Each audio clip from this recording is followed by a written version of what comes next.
Okay, people, welcome back to another Fwoosh Weekly. As always, I'm Robo, and whew, what a roller coaster we ride in this hobby. Here I am a week later, still talking about New York Comic-Con reveals. And back when I first started the weekly a couple of years ago, I thought, weekly, that's locking it down to once a week, you know? Because that's the word, actually. And I was worried. I figured there wouldn't be enough toy news to talk about for 10, 15 minutes a week. And I can admit when I'm wrong. Even in the times when I think, oh, it's going to be slow this week, or it's going to be slow this month. Wham, wham, wham, wham, wham. Like I mentioned, it's a roller coaster. We just ride it, and whoa, and each line is a different roller coaster. Mattel, has this, and then down, and it stays underground for a little while, and then pops back up. And Hasbro, pretty level, and then it up and then back down, and all around. We have some imports that stay high, stay low. It's just exciting to be in the game, and sometimes there's down points. Sometimes you have to stand in line waiting to get on the roller coaster.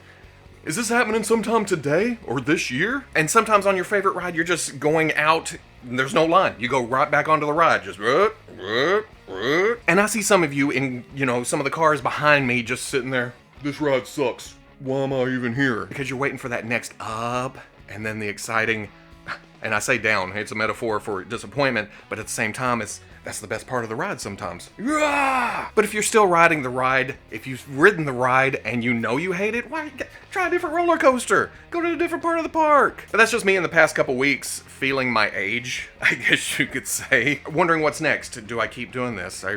Yeah, hell yeah. I'm on the front of those roller coasters, wide-eyed and excited, just hoping for the best. That's where I'm at. Either way, that's a lot of rambling. It's just something that's been on my mind. Just wanted to. But let's talk about some Union Creative. Let's talk about a weird-ass hand figure, action hand. Mattel, Hasbro, Mezco, S.H. Figuarts, some other stuff. Look, just do it. First up, and I'm going to read this because I'm not even going to try to memorize it. The Union Creative Game Classics Volume 3 Ghosts and Goblins Red Aramner. I don't know. This is the Red Demon, or the asshole that always knocked your armor off in Ghosts and Goblins. No, I didn't play a lot of Ghosts and Goblins. I know of it. I know the premise. In fact, I think I remember playing it for only so long and thinking, to hell with this game. Way too hard. But this is back in the day when we played for fun, or, the whole excitement of controlling something on our moving picture box. Okay, I'm not that old. Mostly. Some of the games back then you played forever and still didn't beat it. I never beat Ninja Gaiden. I never got far in Strider, and I never got far in Ghosts and Goblins. But this looks like a cool action figure. It's a demon figure. That right there, even if you don't care about Ghosts and Goblins, yeah, that's maybe worth picking up. For me, it's a red demon. We're getting the Marvel Legends Magic at Walgreens right now.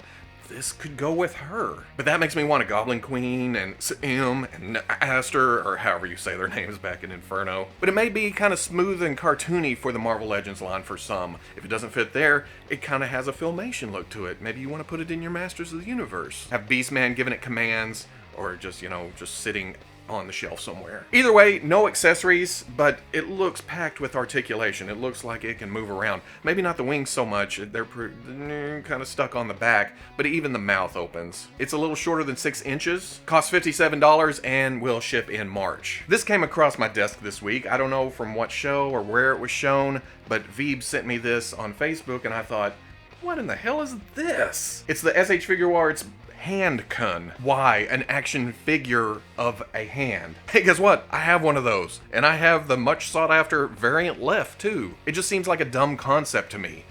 A hand. Who needs a hand? But saying all that, I'm kind of interested in seeing exactly how this turns out. Maybe I do need an action hand for the shelf for whatever reason. Don't have any information other than the name and what it's called, but as more comes along, we'll see where this goes. Jason Langston, Dad Ventures on Instagram, has been posting more behind-the-scenes shots of the Mattel DC Multiverse line. He posted a picture of Nightwing. It's looking pretty good, and I'm appreciating where Mattel is going with their action figures. They're adding the ankle rotation back. There's double knees. They need to work on the single elbows. They don't get a lot of range. It's all legs, it's all torso, and then the arms are no. For me personally, it throws me off him having a blue mask. I don't know why it looks weird to me. On top of that, his torso looks a little bit short, making him leggy. But overall, it's a Nightwing. I have to give it a shot. He also posted an in-hand shot of the Collect and Connect Lex Luthor figure. I have no connection to this. I don't know why he's wearing the Superman armor. I don't know why he has an alternate head. But it looks cool. Again, Mattel getting out there trying stuff. But also this week, Entertainment Earth put up their pre-orders for the Lex Luthor wave, and something is amiss at Mattel. There are two figures in this wave that are Walmart exclusive. It's the Harley Quinn and Spoiler. Those are shipping right now, so we've seen the card back on those. And I know this picture says not all characters are shown in this image or something like that. I tried to memorize it. It doesn't always work. But the one missing from the picture is Simon Baz, who we heard wasn't in the wave, then we heard he was in the wave. You look at the card backs for Harley and Spoiler, it shows Simon down there coming with Lex's torso and crotch piece. But these new pictures, no Simon, and all the other figures are shown with all the Collect and Connect parts to build Lex. Vixen is now shown coming with the parts that were supposed to come with Simon. Wonder Woman comes with 2 legs. Batman gets the cape and the head. The Ray was always listed as having both of Lex's arms, and that's confirmed in the one picture Walmart.com got, but Walmart doesn't have any pictures of the rest, which would be all the characters that got swapped with the Lex parts. But on top of that, Entertainment Earth's listing still lists Simon as part of the assortment. So is he coming? Is he not coming?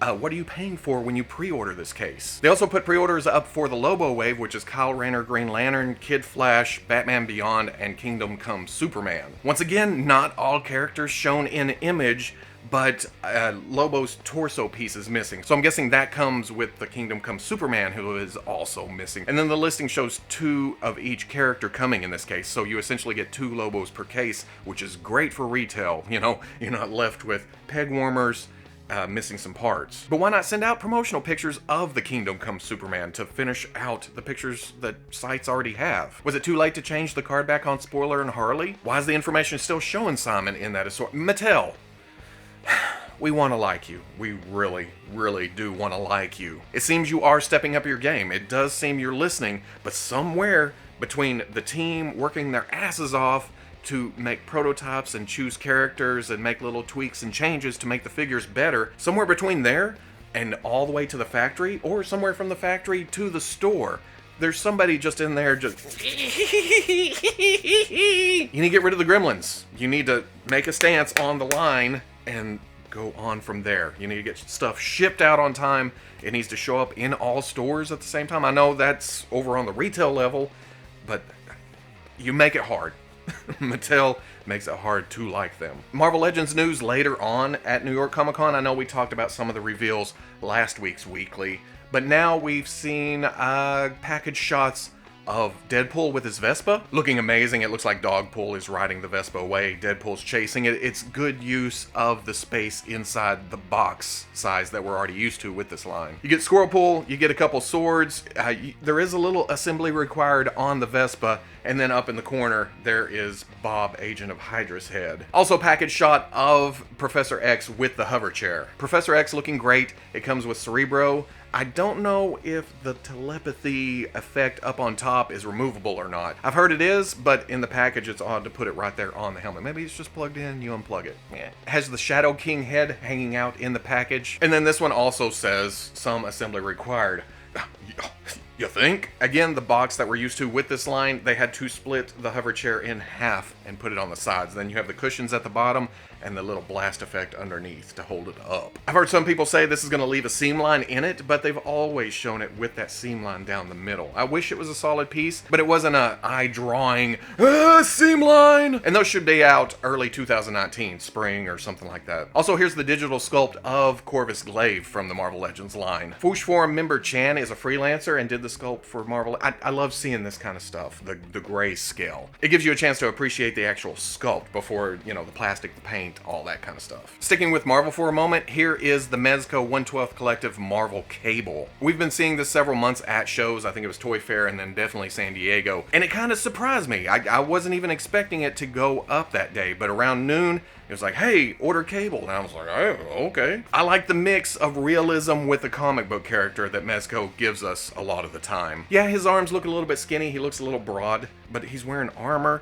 He's got the pants. He's got more armor, some more armor, a little bit more armor. And then the head, looking badass Rutger Hauer-esque. But the big sticking point for a lot of people here is the light up feature. It looks like one eye lights up and the X on the chest lights up. And I'm pretty sure the 3 or 6 blue lights to each side of that X. But what was throwing me, it looks like his big plasma gun also lit up until it doesn't say anything about that in the description. I'm 99.9% sure that that's just a paint effect, which is done really well. Hopefully that transitions or translates well into plastic. That plasma cannon comes with 2 magazines. It comes with a grenade launcher where the canister, or whatever you call it, rotates inside. Several sets of hands for both sides. I dig this because I can tell right off the bat without even looking at the thumbs which is left and which is right. It's the little things that excite me. He's got a handgun, he has a knife, and then he has an alternate angry head. So there's mean and there's meaner, because Cable's not known for being happy-go-lucky and such. Now with the light up effect, which is again the sticking point for people besides the,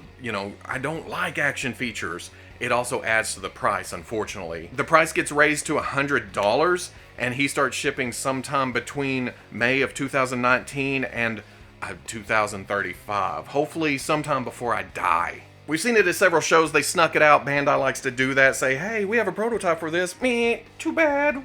We don't know when we're gonna release it. But when you see a magazine scan of that same figure, you think, oh shit, it's coming. And that's no different for the S.H. Figuarts Star Wars Episode 3 Revenge of the Sith Count Dooku. And absolutely nothing has changed since those original prototype pictures were shown. His costume's still looking a little bit light. I'd like a darker brown, maybe even a black I don't think it was black, I think it was a dark brown, but it wasn't this brown. He looks a little smooth in the torso, like this was made several years ago before they started adding texture to stuff, and they thought, prototype's already there, just toss it out there. But it's Count Dooku. I'm not gonna grab too much, it looks great. His cape is definitely cloth, but I'm not sure if it's 2 capes just kind of sandwiched together, because it seems like they're in different positions from each other in different shots. But they still look good. It doesn't look like big old threads and seams and such all over it. Has 2 versions of the most badass lightsaber. Yes, I like this one better than Maul. He comes with one lightsaber hilt with the blade. He comes with one, just the hilt. He can hang on his belt. He's got electric fingers. Electric fingers. It's a cool effect, but in my brain, I want it to shoot out more and have an effect that goes around other figures, so you have it. And then he comes with 2 heads, but they're kind of going that way that they've gone with several figures over the past couple years, where it's 2 heads and they're just slightly different. One looks like he's kind of annoyed that somebody ate his last pudding, and the other one just doesn't care about pudding at all, or humans, or anything. But still better than nothing. At least they made the effort. At least there's 2 heads to give you kind of an option. I'll never gripe about extra accessories. Well, I kind of gripe about extra accessories, but not the fact that they put an extra accessory in there. Now, Soul Web exclusive, you can't buy it from AmiAmi or HLJ or CD Japan. You're gonna have to go to Anime Export or Nippon-Yasan or some third-party site where you give them the money now, or half your money now. They buy it. They ship it to you. I got mine from Nippon-Yasan. It was nearly $90. This hobby is getting outrageous. And that'll ship in April. Like Marvel Legends, we're gonna keep on talking about Star Wars Black Series from New York Comic Con. But first, Hasbro Toy Shop has put up the listing for the international exclusive Hoth Han and Leia. Now this is being sold at the end of the month at the London Comic Con and the Paris Comic Con and the Italy Comic Con, and then it'll be available on Hasbro Toy Shop to the... Do they ship outside the US? And that collar is looking goddamn majestic. Get out of here, old man. Han's the big draw here for me. I dig the brown jacket. I like the fur collar. you know. Photoreal head. Leia we're getting elsewhere in an assortment. Pretty much the same costume. But after getting the Bespin Escape Leia from Target this week, who... Can't wait for anything with photoreal on it. Now the listing says available to ship on 11/6. I don't know if that's when it goes up for sale or if it'll go up for sale before that and then ship on 11/6. So I guess I'm going to be F5ing this page for the next 3 weeks. I got nothing else going on, I guess. And that'll be $50 for a lot of box and 2 figures. Also coming out of New York Comic Con, I didn't even know Hasbro was doing a Star Wars panel there until it was actually going on and reveals started coming out and they started sending promotional images. Now, we talked about General Kenobi and General Grievous last week at the initial reveal, and a lot of you told me, and they said at the panel, that General Kenobi is based on not the Clone Wars cartoon, but the shorts before that. I need to go back and watch those again. It's only been how many years since they aired? But they also said General Grievous comes with arms that snap together, so you have the option for 2 arms or 4 arms. It's not going to be interchangeable pieces, they actually go together. And then at the panel, they revealed Dr. Aphra. I've read a couple of comics with her in it. I know I always say I don't read any modern comics, but somehow these made it across my desk. I'm not super connected to the character, but I dig the look, and I definitely dig what comes along with her. But Aphra seems to reuse a lot of Jaina Solo, especially the torso and the legs. The arms are new, of course, they're sleeveless, and then obviously the head is new. But I didn't even catch it at first until, sitting there staring, I thought, oh, that torso's got the double, same articulation as Jaina, did some comparisons. Yeah, but it works here in different colors. I got no grops about it. Aphra releases next summer, but she also comes with her assassin droids. 000 looking badass for a protocol droid. I mean, it doesn't take much, but it does take a lot to make a protocol droid badass. I like the black sparkly metallic finish. He also comes with articulated elbows from Forlom. He comes with articulated fingers to grip things, and I'm not sure if that's the hands without the murder fingers or if it's with the hands. Either or. Murder fingers are awesome. And then at the panel they said they lengthened the legs a little bit to bring the height of the protocol droids up a bit. That's badass for 000, but we're gonna get C-3PO or K-3PO and TC-14 and all these other ones. Now that you've worked out the elbows, you've worked out the legs, you've worked out how tall they are, let's see a lot of protocol droids. I'll buy them all day long. And that's the same thing for astromechs, because I do buy them all day long. Stupid model kits and imports and everything else. Because along with 000 comes BT-1. They said they revised the arms coming out of the body. He's got his weapons that I don't know if they clip on or if they come out. I'm sure they just stick onto them. Also at the panel, they didn't specifically say it, but if they switched up how the arms come out, did they change the size of the astromech? There were pictures floating around of Steve holding the figure, and it does seem a little bit bigger, but even if it's not BT-1 as unique as he looks, I'll fudge this one into the collection until Bandai makes a model kit of BT-1 or some shit. They revealed the Rebels/Battlefront Rocket Trooper. Looking all cool. I love different versions of troopers anyway, and then you throw a backpack on them, some different colors. I'm there. It's a GameStop exclusive, and it also comes with the Smooth Criminal stand. So where the stand comes up, clips the foot, and they said they're going to try it out here and to give them feedback once it's released to see if we want, stands coming with other characters, or if this is a good stand, or if they should continue this. And then they revealed Stormtrooper disguise Luke wet head look. This is Luke when he was in the trash compactor. He's still wearing the armor, helmet's off. He's just been dunked underwater, waiting for the Dianoga to come around. He's dirty, he's trashy. It's got the photo reel. Now we need Han to go along with him. And that'll be a Target exclusive. Target. And that's it for this week. Like I said, the roller coaster continues on. Toys stop for no man. They were here before we were here. They'll be here after we're gone. The shirt, Ripped Apparel, promo code Fwoosh gets you 10% off your order. It's worth it.